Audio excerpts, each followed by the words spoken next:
Hi,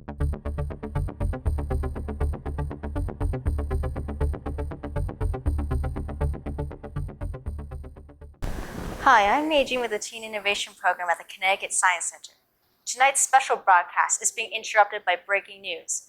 Apparently, there is a worldwide movement of misplaced organisms called invasive species. Invasive species are plants or animals that inhabit a certain area that they don't belong in. We have some of the mugshots of the most dangerous outlaws that are currently residing in the United States. What makes invasive species so dangerous is their ability to drive out native species from their natural habitats and destroy the new habitat that they are placed in. Native species, the victims of these muggers, are original to their natural habitat where they can balance out the food pyramid and are in constant check by the rest of the food web. They belong in that environment. Here are their release photos permitted by their families. Some have been killed by lack of habitual space, disease from invasive species, too much competition for food, or for being food. Not only do these invasive species affect plants and animals, they also affect us, humans. The increase of mosquito population also increased the number of invasive disease-carrying insects in Connecticut, making us more at risk for getting ill. These diseases include Lyme disease, West Nile virus, and more. Emerald ash borers and Asian longhorn beetles, both from Asia, have been infesting our Connecticut forests since 2002, killing trees by sucking the tree's food out from underneath the bark.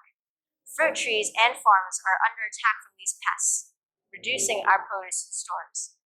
Pet pythons released in the wild are disrupting the ecosystem of wetlands and Everglades in Florida by eating the prey of other predators and the predator itself, and starving the native species. Cane toads are one of the worst, with being able to eat anything they want and poisoning anyone that tries to eat them. They have dominated the Australian continent, endangering their lizards and mammals, multiplying and heading westward. There are many more cases related to the crime of invasive species, but for now, we go to the map to monitor the population and movements of all plants and animals of the world. Tom? Unfortunately, our animal tracker had to take a personal day off to find his missing dog, so I will be tracking the invasive species path. Here is a map of all native species around the world. The highlighted areas are where all invasive species exist. How invasive species are getting from these areas is through human activity, whether it was intentional or unintentional introduction. An intentional introduction is putting a plant or animal into a new habitat on purpose. That would be like your cousin Ralph putting his dirty sock on your bed. You plan to commit that prank. An unintentional introduction is putting a plant or animal into a new habitat accidentally.